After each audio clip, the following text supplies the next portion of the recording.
So my youngest son wants waffles with Nutella today for breakfast. So what we try to do is bring it over here. This is the gluten area. So everything that's in this toaster is gluten. My son has a gluten-free toaster on that side. So we try to just keep things like that separate at the best we can.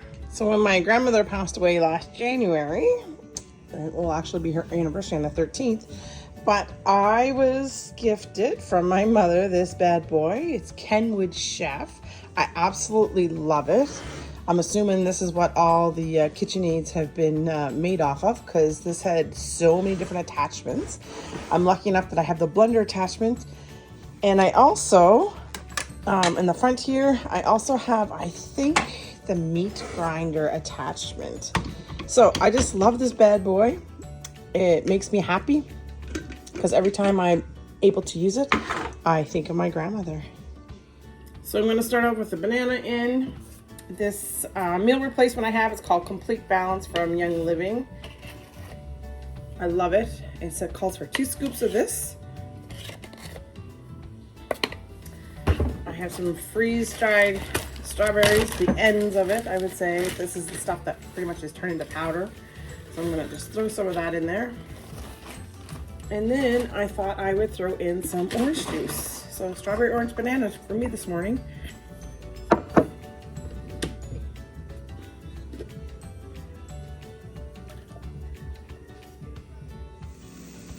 Philip's breakfast, potatoes, eggs, and cheese. So for lunch today, for me, I'm going to have these Aunt Annie's classic pretzel nuggets. They're not gluten-free. So of course, my oldest son, Hunter, is out skiing, so I can have that now. They come in a pack, microwave, drizzle some butter on it and salt. And I had a pair left from the fruit basket. Also tea that Hunter had, I believe last night when he came home from work and he didn't finish it. Threw it in the fridge. And of course, me being the person I am, I probably microwave my tea about 6 or 7 times a day. So to take it out of the fridge and drink it doesn't bother me. So I was struggling to figure out what we're gonna have for supper tonight, and then it just kind of came to me. I have some sweet potatoes left, so I'm going to make sweet potato fries. But growing up, my grandparents and my mother both owned a canteen at a local livestock yard where they would sell cows, goats, pigs, anything like that to local farmers.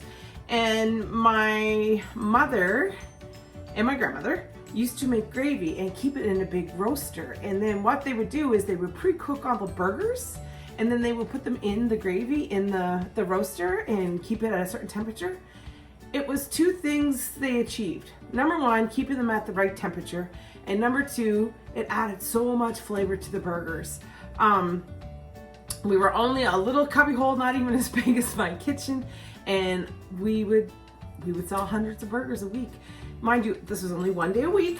So over Christmas, my mother was here and my kids had asked, "Hey, Nana, can you make us barn burgers?" is what they would call them. So they'd be fried up hamburgers and then put into the gravy. So I thought, it's almost like a hot hamburger dinner. So I found some frozen burgers.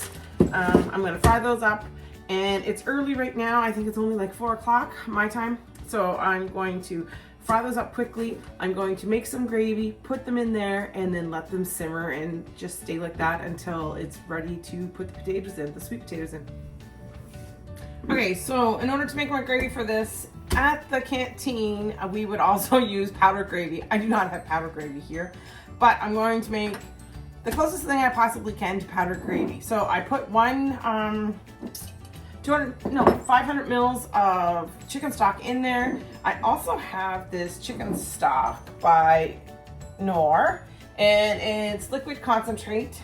I've looked on the back and it says gluten-free, so that's a positive for us. So even though I can't have powder, this is the closest thing. I'm going to put some chicken base in there, fill it up with hot water. I'm probably about halfway. Warm water, I should say, not hot. I'm going to use, of course, cornstarch to thicken my gravy because, like I've said before, my oldest son is celiac, and I try to just do everything as close to gluten-free as I possibly can. That way, if we have things and there's a lot left over and there's seconds, he can access that and doesn't have to worry about cross-contamination. Woo! The water is just a little bit too hot for me to shake this right now. I'm gonna throw a little cold in there, shake it up so my cornstarch is all dissolved, and I'm just gonna pour it right in the slow cooker. It's really funny because at the canteen, when we did this, we always used chicken gravy, even though we put beef hamburgers in the chicken gravy. So as I wait for my cast iron frying pan to heat up, I'm gonna reach over here and I'm going to break apart all my frozen hamburgers. I'm cooking them from frozen. Break them apart and sprinkle them with salt and pepper. Okay, so I'm gonna salt and pepper these bad boys up. And I'm gonna, I don't know if you guys can see, but it's smoking already. And as we already know, I love to use bacon fat for everything I'm frying. So I'm gonna put some of that in the pan. It's quite hot because, like I said, I'm cooking these from frozen. This is when I wish I had a bigger cast iron frying pan, because with these burgers being the size that they are, I can only get 1 or 2 in, usually 2 at a time.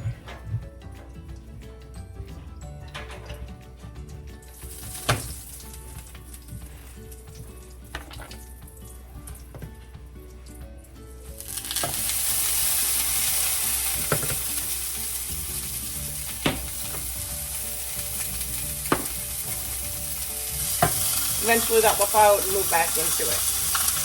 Better turn on the fan.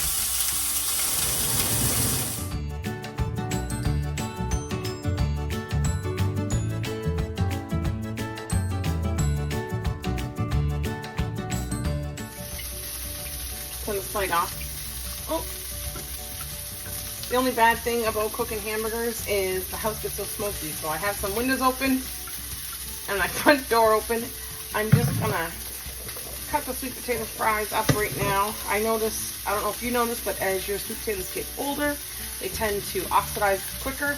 So I just cut them up, try my hardest to peel that off,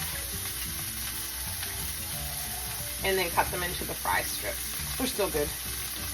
But the quicker I can get them in the oil, the less chance that they will oxidize again.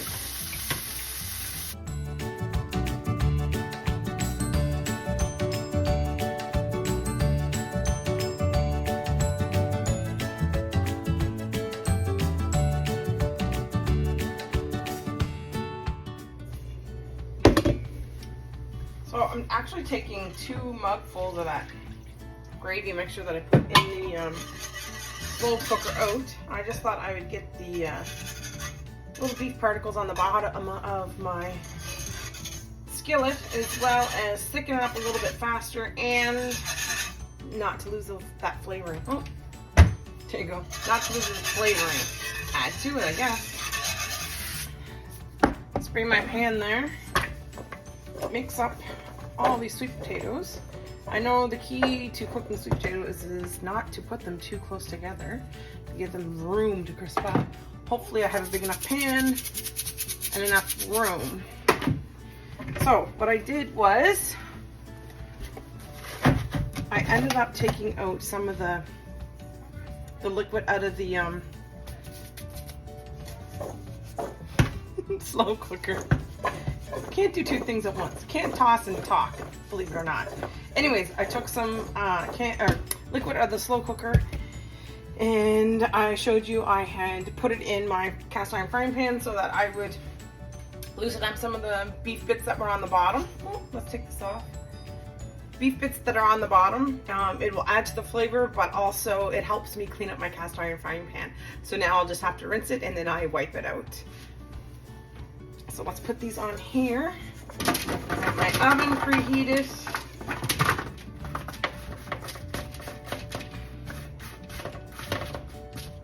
Not sure how I'll spread out these should be. Maybe I'll do some in the oven, and if I have a little bit left over, maybe I'll do some in the air fryer. Alright, so I'm not going to spread them any or make them any more closer. So I have a few left. My oven is preheated up to 400. I'm gonna set those in. After frying up all those hamburgers, it got pretty smoky in here, so I opened the windows in my front door, and man, did it cool off quick. So yeah, I'm gonna go shut the doors and the windows right now. I think the smoke has cleared, and then I'm gonna throw these. I'm gonna wait. I'm gonna check on these in a half an hour. I'm gonna put it on for half an hour, and then the closer that we get to the fries getting done, I'm gonna check on my gravy. I did notice that even after I put it in the frying pan, I tried to thicken up a little bit and I put it in the slow cooker. It wasn't that thick, so I did end up making more slurry, more of a cornstarch slurry, and add it to it. I'm gonna check it just before. I'm just gonna let them simmer from now until actually an hour from now to see how that works out. But what I'm gonna do is check and see if it's not thick enough. I'm gonna wait to clean my cast iron frying pan, and if I have to add the liquid back on and put it back on the stove for a little bit, I'll do that just to thicken it up. And I went downstairs and I have extra carrots in my fridge, so I thought I would come up and make this carrot and apple slaw. It looks pretty good.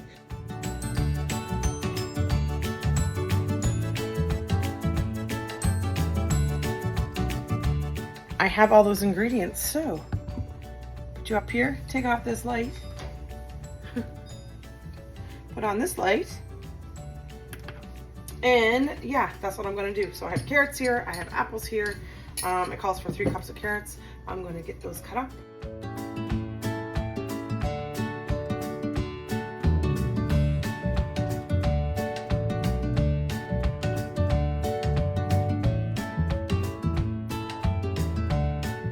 Okay, so it says to put the apple peelings, or apples, diced apples, in with a little bit of lemon juice. I already did that.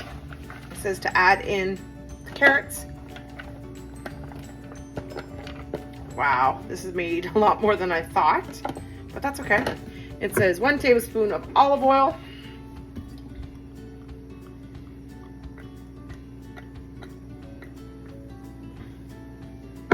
1 teaspoon of sugar.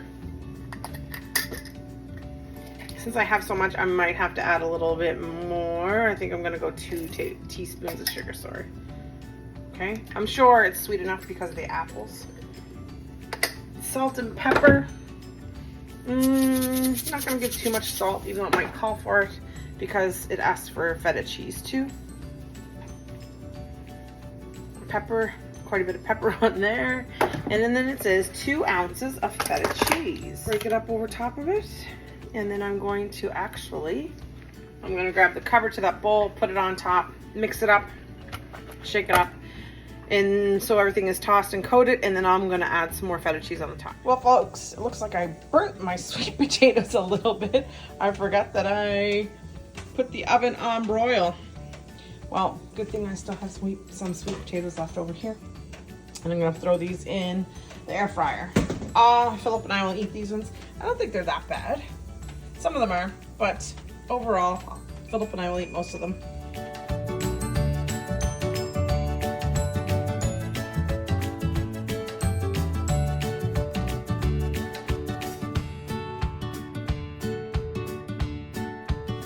So I found some spring rolls in the freezer that somebody had made me a while ago. Philip and I are gonna have them for lunch. I can't have them when my oldest son is here because I can't guarantee that the ingredients that they used was gluten-free. So like I said, when he's not around, that's when we try to eat the gluten.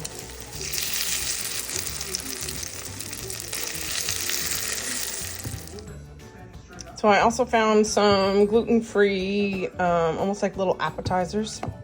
Cauliflower crust with this. I think they're like, well, Beyond Sausage Italian crumbles, so they must be like pizza pockets or pizza dippers or something like that. And these are mini calzones, and they're also cauliflower crust.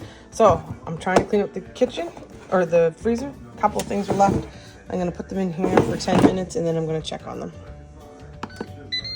Here's lunch, my little appetizer platter with plum sauce and pizza sauce that I got from the freezer. Tonight for supper, I'm gonna make the basic macaroni, hamburger, and tomato soup. I'm gonna cook up the hamburger. I'm going to use the Epicure's one pot pasta. I looked on the back. This is gluten-free, and it has all the spices in there: onions, garlic, red bell pepper, herbs, and spices. So I'm going to cook this, add that for spice. I'm going to cook the penne, the gluten-free penne, separate, and then I'm going to add tomato sauce to his. Now this is my homemade tomato sauce that I do, and I have lots of this. I have 2 bottles of the Tostitos cheese in the fridge, or in the pantry, sorry, in the cupboard. So I'm wondering what it would taste like if I added like 1 or 2 spoonfuls of this to make it like a creamy, cheesy tomato bake. This year, over the summer, our community was able to host what we call Mi'kmaq Summer Games. So where all of our First Nations communities in Nova Scotia got to come to our community, and they play ball and basketball and volleyball, and it's really cool. So since we hosted it, I knew there would be lots of kids going in and out of our house. So I found this great big can of Heinz tomato soup, and I had bought this bag of penne. Well, since we only have one person in our family that's gluten-free, I'm going to make his gluten-free tonight. And then once I have his all made up, I'm going to put that in the fridge for him. I'm going to take half the hamburger that I do fry up, and then I will make another pot for the family, the basic stuff, because there's 4 of us that can have gluten. So to get rid of this stuff, I'm just going to have to cook 2 separate meals. And I might also put this in ours, maybe in my dish first, to see if it's any good, because I don't want to ruin the whole batch. All right, let's get to it. I noticed with the meat that my mother gifts us every year and her other half, it's quite lean. It's his own beef. So yeah, so they get it, it's quite lean. I've noticed that I do have to add oil to the pan, especially the cast iron, just so it doesn't stick.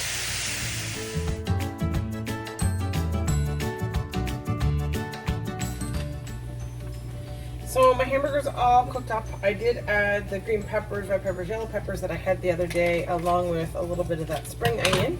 And now I'm going to sprinkle in the 1 pot pasta.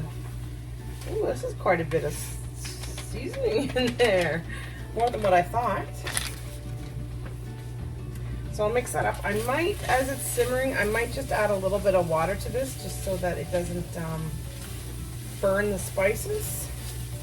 I think the moisture that it needs, because it's 1 pot pasta, you put everything in the same pot: macaroni, hamburger, spices, tomatoes, crushed tomatoes, all at the same time, and then boil it up. So I don't think you have to take macaroni and drain it.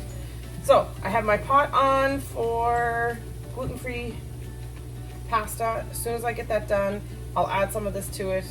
Actually, I'm gonna add some of that water, right? I said. Yeah, add a little bit of water to that. I have it down on minimum. As soon as that's done, I'll put Hunters together, and then I will put another pot of water back on and cook up the stuff with gluten. I don't know about anybody else that's doing this challenge, but I find I'm more mindful when I go to the fridge or the freezer or the pantry, because I'm trying to actually look at the same time. I guess that's the purpose behind it, but I'm looking to see, how can I create something, and what do I have left? So I think I'm gonna have to get pretty creative the last couple of weeks, because this is only week 2, and I'm feeling like I have to get creative right now.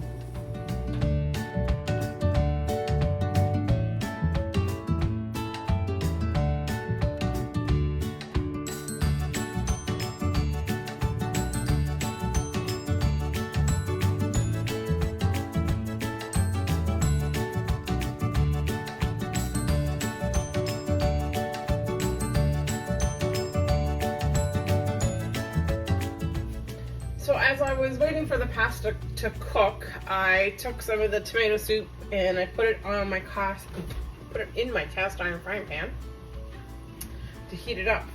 But I'm going to have to wash my cast iron frying pan with soap and water tonight, because I don't want my son to get cross-contamination.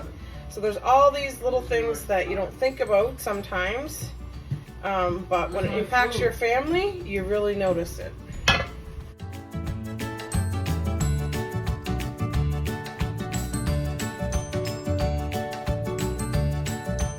So there's our supper, folks. A big pot of macaroni, hamburger, tomato soup. And I used about, let's say, half a can of that tomato soup. I will put the rest of this in a bag sometime, or a Ziploc bag, and throw it in the freezer. And I guess we're gonna have this for tonight's supper, as well as tomorrow's lunch and Thursday's lunch. So that was supper, and every time I go to the fridge or the freezer to check things out to see if there's anything that I can make for the next day, I come across things. So this morning when I kind of briefly, little bit, tiny bit, whatever you want to say, cleaned out my upstairs freezer, I found oatmeal chocolate chip cookies. They're gluten-free. When I make these, I tend to double the batch, and then I put them in bags, usually of 12. There's only 8 in this one, so somebody must have got into it. So I took those out, so the kids had those to snack on. I have banana bread to snack on. We have macaroni, hamburger, and tomato soup for us for the next couple of days for lunches. We had supper covered tonight. I do have a little bit of leftovers from other days still in the fridge, so I myself, I will probably eat those either for lunch or for breakfast. I have 1 pair left. So I feel like I'm actually putting a big dent in my fridge for sure, and my freezers. So at the end of the challenge, at the end of February, I'm going to compare the 2 videos if I can. I'm gonna do a pantry tour at the very end, just so that you guys can see how much it has changed from the beginning to the end of the challenge. So day 2 is completed. Now we're on to day 3. Oh my goodness, back to work, and my head's not on straight. I don't even know what day it is. So tomorrow is Wednesday, which will be day 3. So join me tomorrow and we will try to figure out something else to cook. Oh, there was one more thing I wanted to add. I'm really thinking a lot about, am I gonna make it the whole two months? And I'm gonna be honest with you, I don't know if I'm gonna make it the 2 months, but I was watching a couple people's videos, and I watched Becky's from Acre Homestead, and she had said her rules, she had allowed herself, I think it was, don't quote me, I think $20 a week for dairy and raw milk and raw cheese. So I was thinking last night that maybe I might actually allow myself $20 for the whole month. There's a lot of things in my fridge, in my freezer that I could make, but there's that one ingredient that is missing. For example, I think I have to pick up a package of yeast. So if I can get a bottle of Fleshman's yeast, I think I'll do that. And then the other thing is potatoes. I really didn't think about it going into this. We are a big meat and potato family. I have lots of other vegetables, corn, peas, carrots, you know, I even have a couple of acorn squash downstairs. I have some sweet potatoes, but the majority of our meals are meat and potatoes. So I honestly don't think I'll be able to go the 2 months. So within that $40, $20 for January and $20 for February, I should be able to pick up at least 10 pounds per month, and we'll see how we go. You never know. Maybe I'll pick up a 50-pound potato or bag of potatoes, and I'll do an extra video showing you how I can my potatoes. Anyways, okay, that's it for tonight, and I will see you tomorrow. So I'm working on a couple of different video things. I turned my camera sideways today. Hopefully you'll be able to see better. We're gonna find out. We're gonna try it for this little video, and maybe it becomes a part of the daily taping, and maybe it doesn't. So, today I have a couple of things I have to confess. Today I broke down and I went to Tim Hortons and I bought my son an iced coffee and a blueberry or chocolate chip muffin. I wasn't going to spend any money, but today was pretty much a stormy day. He got up late and we left the house. I didn't even think about it, and on the way there I said, oh my God, you didn't even have breakfast. So that's why I stopped to get it. Yeah. So I actually felt bad about doing it, but that's okay, because my first concern in life is to be a parent, making sure my kids are fed. Second might be the pantry challenge. Anyways, so I wanted to show you, I'm going to make some raspberry lemonade. So my daughter bought this raspberry syrup. I don't know if you guys have ever used that before. She bought that. I've had some ice cubes, which are lemon juice that I made, and I put them in the freezer. I have a bottle. I'm gonna make this in here. Because I didn't thaw out the lemon cubes and I can't get them through that bottleneck, I just put them in the funnel, and then I will slowly pour the water over it. So I'm going to put in two ice cubes, and we'll see how that goes. Okay, so maybe my mother and my father don't have the, ability to pass on those smart genes to their daughter, but anyways, I'm standing here pouring in the water, and I thought, why am I pouring it so slow? Why don't I just dissolve the ice cubes in the cup first? Right? No brainer. Anyways, I'm gonna try to make lemonade out of this, raspberry lemonade, and hopefully the syrup will have enough sugar in it. If not, I'm gonna taste test it, and then I'm gonna go from there to find out whether or not I have to add sugar or not.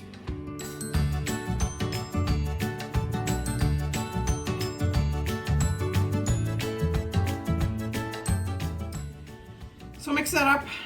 I'm thinking that I used 6 ice cubes. I probably could have done 7. I want it a little bit stronger in here because I know my kids are going to fill up their glasses, their cups with ice, and then pour that over top of it.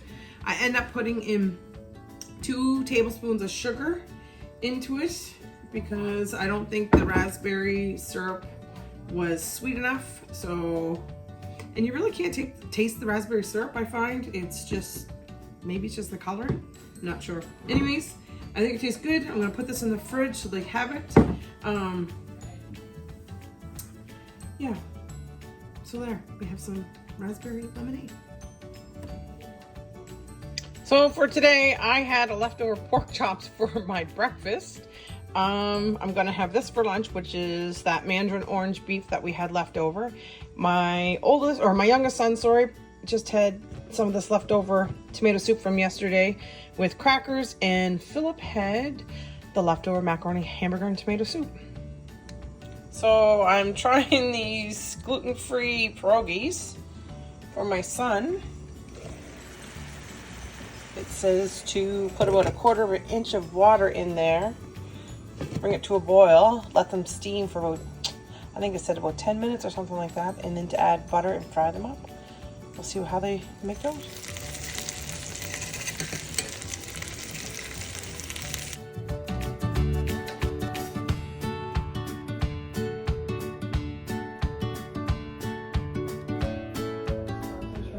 So I'm going to show you a snack that I grew up on. I loved it. I now make it for my kids, and they love it. I used to sit around the kitchen table with my grandfather and eat it all the time. Saltine crackers, premium plus, a little bit of butter, a little bit of jam. Doesn't matter what kind of jam, it just has to be sweet. This jam I'm using, actually my mother made, I think, last year, and it's watermelon jam. Never made it before, but we're gonna eat it. And then a piece of cheese. There.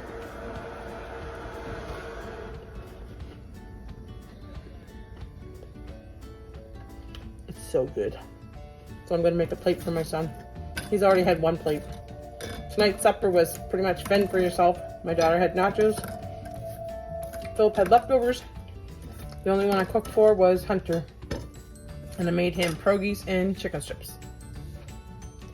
Myself, I'm just probably gonna eat this.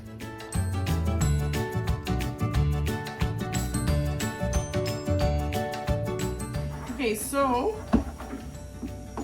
I took Greek yogurt out of the freezer the other day and thawed it out, and it's quite runny. So I'm gonna see if I can put it in my blender and get everything to mix together again. See, that should not be Greek yogurt. I think it's Greek yogurt.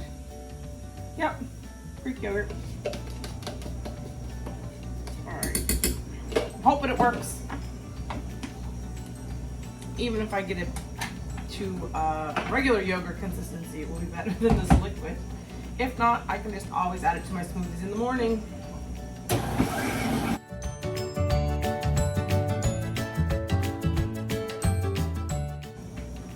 So, let's see how I did.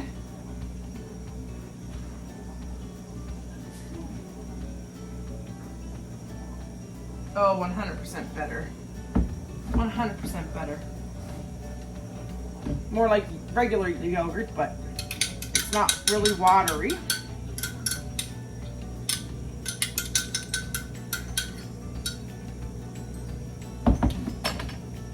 So yeah, so this morning I'm gonna have a little bit of Greek yogurt turned into regular yogurt, and granola with, I'm gonna finish off the carrot and apple coleslaw kind of stuff that I made the other day.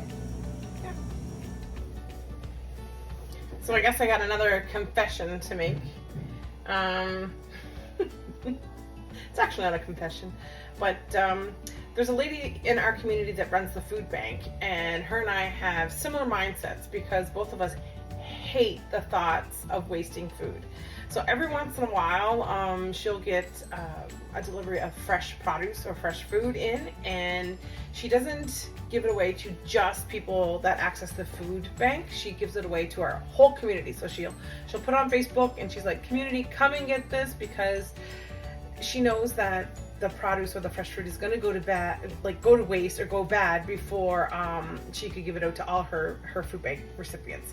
So what she usually does is she'll text me, and I'll tell her, let me know at the very end when the next step is to throw it in the compost, because you're not going to be there for the next 2 or 3 days, or you don't have the room to store it, and I'll come and get it. So she texted me today and told me, and I went down and I got some stuff, some blackberries. I'm just putting it on trays right now, and I'm going to throw them in the freezer. I'm going to take half them and just leave them in Ziploc bags. So I'm going to flash freeze them. The other half, I'm going to take them and I'm going to put them in the freeze dryer. So I'll have freeze dried blackberries. I'm also going to take some of those freeze dried blackberries and give them back to the food bank, because they're shelf stable, right? It's taking fresh produce or fresh fruits, and instead of it going to waste, it's able to sit on a shelf instead of having to be in a fridge or having to be eaten within the next couple of days. So my daughter comes in and she said, isn't that kind of cheating? Because she knows we're doing the pantry challenge. And I said, well, technically it's not cheating because I didn't buy them, but I could see where she's coming from. So what I'm going to do is, I'm probably not going to eat any of these blackberries during this challenge because I'm really focusing on getting stuff out of my fridge and my freezer. And the other thing too is I'm going to give half of these back to the food bank. So win-win situation as far as I'm concerned. I also got some vine ripe tomatoes from her, and I think I'm going to take the time and can them up because I don't have any diced tomatoes or whole tomatoes like Italian or seasoned or herb tomatoes in my canning. I only have tomato sauce, so I think I might do that as well, but not use them. Anyways, if I do decide to, I'll do another video about that and bring you on and teach you how to can tomatoes. Quick and early supper tonight for us. My youngest son has ID camp tonight for hockey, so I'm gonna just throw on a boxcraft dinner for him and probably put a couple of chicken strips in the air fryer for him. I think that's it. The rest of them is gonna have to fend them for themselves. I think there's quite a bit of leftover still, leftover of the hamburger. Lots of banana bread left. There's still tomato soup left. So yeah, so I'm sure there's enough in here that they could fend for themselves. That means easy breezy lunch or easy breezy supper for me tonight. I'm happy with some toast and that leftover macaroni, hamburger, and tomato soup. I have to remember not to make such a big batch next time. For snack, I'm having gluten-free crackers. I think you get these ones at Costco. They have a flaxseed and spinach dip. Got to get this stuff eaten up. So this is day 5 of week 2, and yeah, today got off to a slow start. I had a meeting this morning online and I totally skipped breakfast, but for lunch I finished my tea already. I'm gonna finish these little Kind bars I have. They're the little Kind minis, and I'm going to have a bagel, toast it with butter and cream cheese. Philip is home. He again, God love leftovers. He didn't get to eat his supper last night because my child had trials for a different team for hockey, so they went to that. So today he's having leftovers, the macaroni, hamburger, and tomato soup leftovers for his lunch. And my beautiful daughter is decided to get DoorDash and got Pure and Simple. Like I said before, this is my challenge. This is what I'm feeding my family. I'm not going to restrict them. If they want to spend their own money and get different things, that's up to them. But yeah, so the challenge is for me. The other thing is, if they come to me looking for money, the answer is no, because then it impacts me. So my youngest boy too is sick, so he's been sleeping all morning, and so he hasn't even had breakfast yet. So we'll see what he gets when he gets up. Probably supper. Today, I'm thinking of having, I found it on Super Chef, whatever that app is I like. I'm going to try a quinoa, vegetable, and sausage, almost like maybe a stir fry or something like that. Those are the things I'm gonna try to incorporate. Quinoa, I haven't eaten it yet, and yeah, I would just wanna see what I can come up with for supper. So I'm gonna cook the 1-pot quinoa with spicy sausage. So the first thing it says, I'll be honest though, mine isn't spicy sausage. I took out the chicken and feta sausage that I had in the freezer. So heating up my Dutch oven, I'm going to cut up the sausage, put those in, get them fried up. Once I get those fried up, I'm going to add in the green onion I have. I still have some peppers left in the fridge from last week, and green pepper, and some that I already diced up. So I'm gonna add those to it and cook those up and put them to the side. And then we'll check out the recipe and see what my next steps are.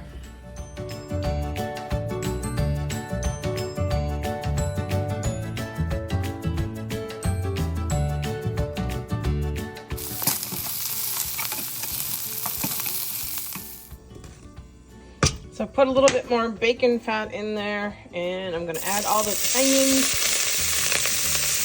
and I think I'll add all the peppers. It calls for 3 cloves of garlic. These are really big cloves, so I'm gonna use those 2.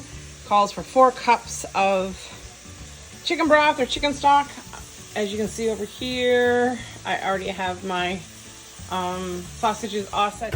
Okay, so I got 2 cups of quinoa in there, drained and rinsed. And now I'm going to add 2 teaspoons of chili powder.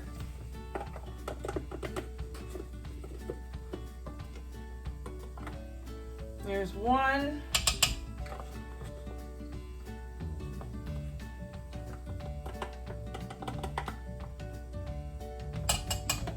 Two teaspoons of ground cumin.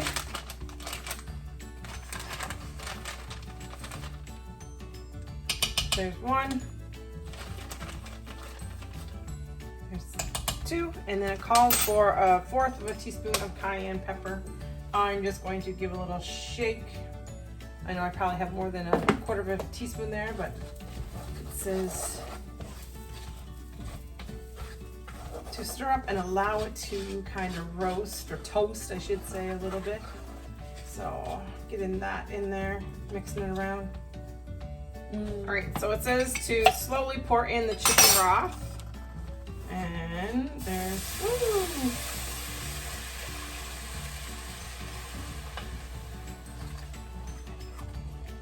There's 2 cups.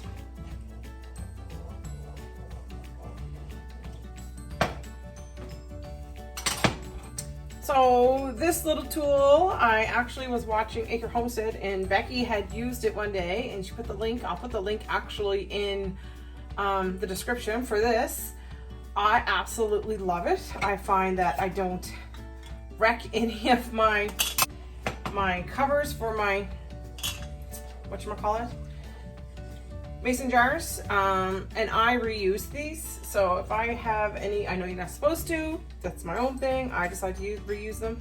If I have any that have any scratches or anything like that, then I wouldn't use it to seal something in, but I might use it on the cover, like as in my honey, or or if I had the jars and I was filling it with vegetables, I would use it then to reuse it, not to seal the jar, but just to use it as a jar. So there, I have that in there, and then it calls for corn. I think it's 1.5 cups corn. I don't measure when it comes to this stuff. And maybe I should have, I got a half on the floor. Anyways, I'm just gonna put some corn in, whatever I think is right. Cover that back up, I'll put that back in the freezer, and now I better clean up my corn mess. So there, it's been simmering for about 16 minutes. Set the timer for 20 minutes, there's 3 minutes left. I'm going to, there's no really water or liquid on the bottom. So what I'm gonna do is I'm gonna try this, see if it's done. If it is, I'm going to add then the peppers and the chicken just to reheat a little bit, and then that'll be supper. Tastes done to me, so I'm gonna add in the peppers and the sausage. Toss that up.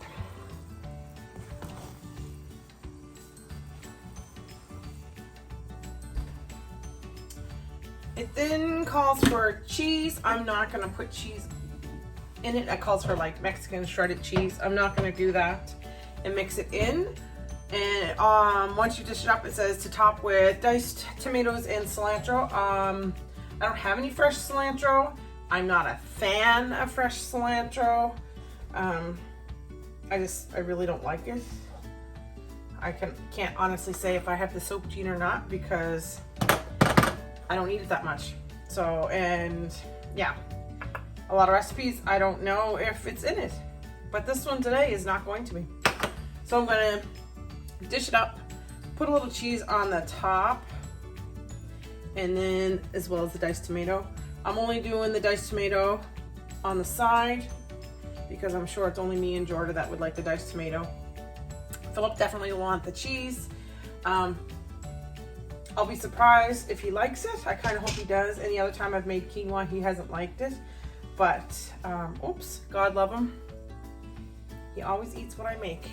Might not eat a lot of it, but he always eats what I make.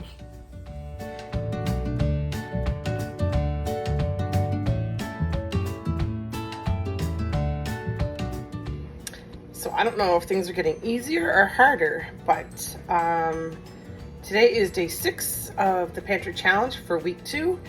Philip has informed me that last night's supper, which was the sausage and quinoa, sucked. He still ate it, but he did not like it at all. So that means there's lots of leftovers for me.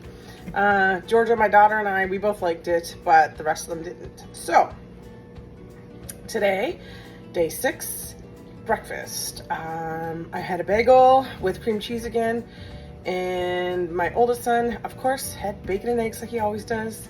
Philip had tried to put a little bit of turkey bacon in the air fryer, and it is more like turkey bacon, I should say. Yeah, turkey bacon chips. They're just a little overcooked. Anyways, yeah, so that's day 6. Just want to let you know that I processed the rest of those tomatoes. I did do, I think I ended up with 7 bottles of tomatoes, whole tomatoes. I took the rest of them and I skinned them today. I blanched them, took the skins off them. And I'm roasting this roaster down, trying to get a lot of that water off them. And I think I'm just gonna have that as plain tomato sauce. And I took some of them and I roasted them in the oven for about 45 minutes with garlic, and I've made tomato soup. So we'll either eat that tonight or I will can it up. Not sure what I'm gonna do yet. Things also must be getting a little tough because my daughter went to town and came home with these. Like I said before, I'm not gonna stop my children if they wanna buy something, but I honestly have an issue with peanut butter and jam crustless sandwiches that she paid money for. I told her if she wanted an Uncrustable, I would make her a peanut butter and jam sandwich and cut the crust off for her. So I try to hesitate in making so many soups because my family is not really soup people. I'm a soup person for sure. I love to try new soups, but I only make them every once in a while. The ironic thing is that I'm holding back on making soup, but for some reason, my youngest son has eaten soup and craft dinner, I don't know how many times this week, for snacks at night. Tonight, I just made homemade tomato soup right here. I'm gonna have tomato soup with a piece of toast and leftovers. And he decided to have chicken noodle soup with lots of crackers. So maybe I should just go and make more soup. I make it, they don't eat it. I don't make it, they eat the canned stuff. I can't figure it out. Anyways, we got one more day for the pantry challenge. That's tomorrow. Tomorrow might be the day that I break down and go buy the 50-pound bag of potatoes. We'll see. If I do, I'll take you with me. So I have to be honest, it's the last day of week 2 and I'm gonna break down and go get potatoes. But before I do that, I gotta let my chickens out and I should feed them.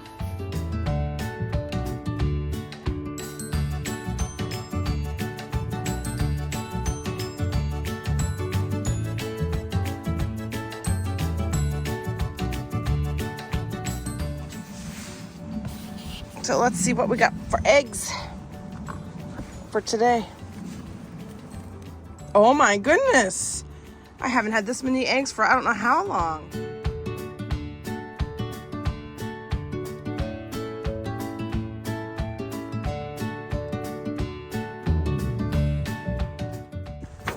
We're gonna take the mini. So this is my daughter's car, and I thought, hey, if I'm going to get a 50-pound bag of potatoes and yeast, those are the only two that my plans are to pick up, then I might as well take my daughter's car, so that when I go into the store, I know that I'm already limited for space. Actually, you'd be surprised how much junk I can get in this when I go. So we're on our way to Masstown Market, which is started out as a little farmer's market just outside of Truro, like I think before I was even born, so probably at least 50 years ago.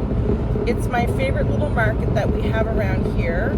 It's growing, like it's huge now. They've expanded, they have a creamery and they have a meat, like a butcher shop across the road. Some people find it expensive, but I don't mind their prices. I think they have really good prices for the quality of food that they sell. And I find if you go to our big box stores, if you're looking for cheap prices, you also get cheap quality of food. So I love going out here to Masstown Market and to buy my potatoes. And besides that, there's no place in the town of Truro where I could buy a 50-pound bag of potatoes. And first thing that I've learned from this pantry challenge, the very first thing was, even though I didn't do an inventory of what I had on hand, I knew I had lots of stuff in the fridge and the freezers and everything, but I really should have sat down and looked at it and take into consideration how my family eats. For example, I told you guys before, we eat a lot of potatoes, so I should have took that into consideration before starting this challenge 2 weeks ago and said, my half a 10-pound bag of potatoes gonna get me through the challenge? I don't think so. And I know the purpose isn't to stock up before you start the challenge. I totally understand that, but I want to be successful when it comes to this challenge. So when you have a family of 5 that you're feeding and there's dietary restrictions like celiac, no meat, I should make sure that I have those staples all the time, not just going into the pantry challenge, but all the time. And I really didn't have that coming out of Christmas and New Year's and going into the pantry challenge. So like I said before, I flipped it back and forth in my head what I should allow myself to do, and I think I'm going to stick to the $40 for the 2 months, for January and February, $20 each month, but I'm going to combine the two, and I'm going to get, like I said, 50-pound bag of potatoes, which if I can get number 2s, it should be around $15. But if I have to get number 1s potatoes, then it's usually about $25, $26. And the other thing I want to purchase today, if possible, is, if they have it out here, is yeast. I don't want to get just that little 3-pack of yeast. I don't think that will be enough. I'll get the bigger bottle of yeast if they have it. I'm sure they will. I love this place. Beautiful vegetables, a little grocery section, but they also have a bakery and a deli, and it's a one-stop place that a lot of travelers go to when they're traveling because of their location and because they have a little, I must say it's a cafeteria, but it's really good food, right? I find it's a senior citizens place to stop, right? To get that soup and sandwich. But they have really good produce there, really good baked goods there. Yeah. There's a ski hill not far from here. You wouldn't know it looking around. There's no snow anymore, but Ski Wentworth is about half an hour from here. And we used to stop when I used to take my kids skiing when they were younger. We would stop at Masstown Market on the way home, and we'd try to time it on Sunday afternoon so that when we drove into Masstown Market, the dinner rolls were just coming out. Now this, of course, is before I found out our oldest son is celiac. So that was one of the things that we look forward to the most, I found, was can we time it so that we get that fresh dinner rolls coming right out of the oven. So we're just coming around the corner here, and there you will see the Masstown Market. Oh yes, and I forgot, they also, do you see that lighthouse? That's a fish market. And then on the other side, they have the butchers and the creamery. Yeah. So we'll see it when we get in there.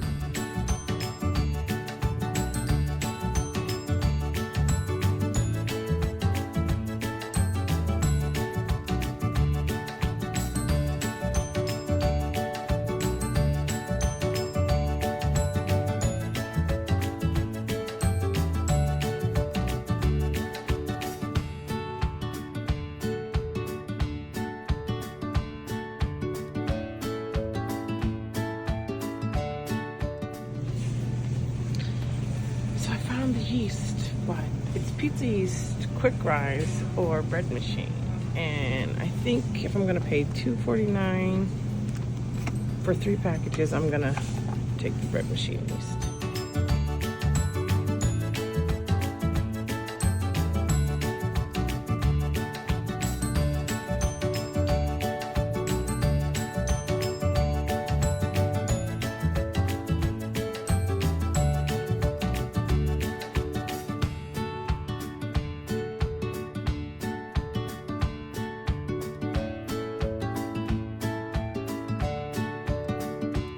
So I just came out of Masstown Market. It was super crazy busy there today. I actually would like to have taken my time and showed you around. I think people get uncomfortable when I'm walking around with a camera in a store. So I got a few clips. I'll share them with you, but I got my 50-pound bag of potatoes.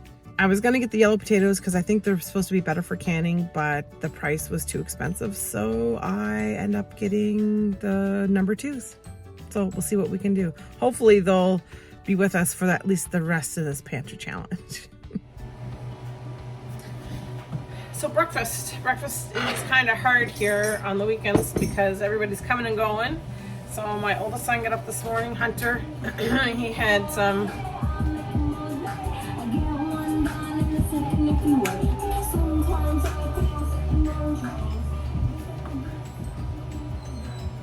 So my oldest son had hash browns and bacon this morning, but he left for work at like 6 o'clock. And then the rest of us, it's just a lazy Sunday, last day of the pantry challenge for week 2.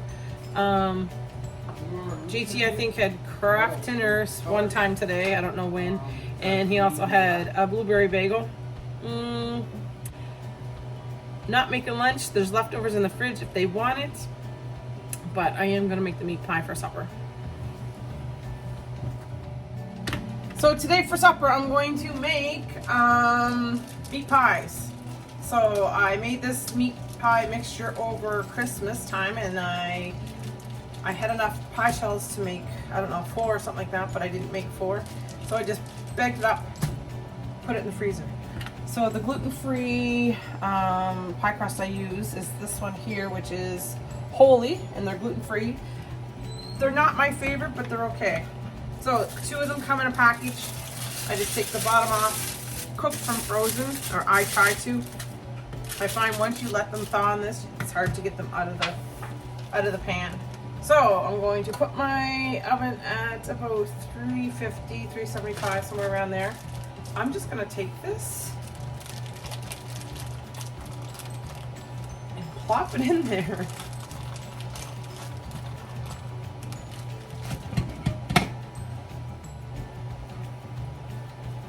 Once this mixture starts to heat up,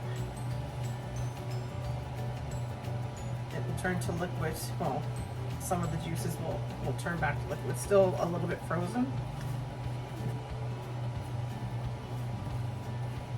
So in my meat pies, I usually put moose meat. This time I did moose meat, beef, and a little bit of pork, but not a lot. So that's, I'll put a little bit more in.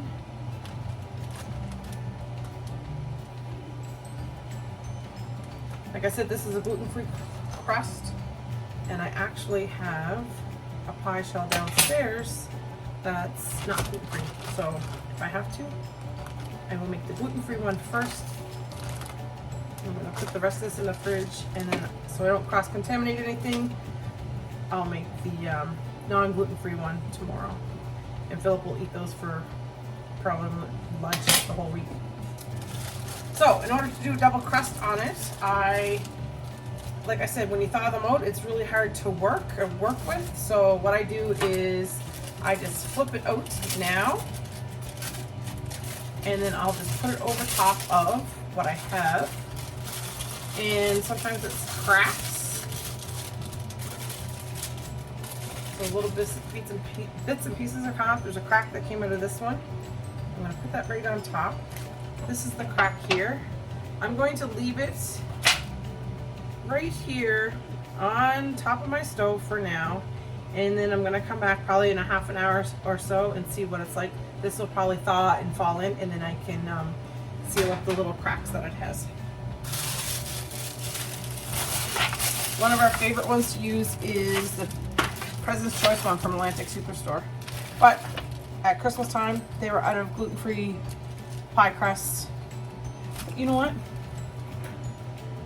Maybe next month I'll try to make some of myself. I don't know. We'll see. Okay, so I left it. You can see that it's fallen down quite a bit, but it's thawed out enough that I can kind of stick these pieces together. It's not the prettiest thing, but I don't care how pretty it is. I want the flavor. So yeah, so I'm gonna just go around and kind of pinch, make the seam.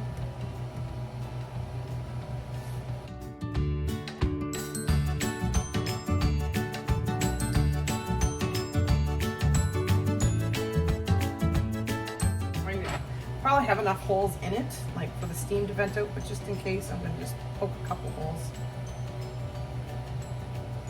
The bottom is still kind of frozen, but the sides have thawed out quite a bit.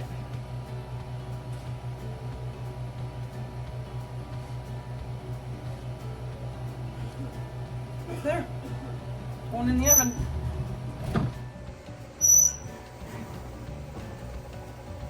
Looks like she's done. Gonna bring that baby out.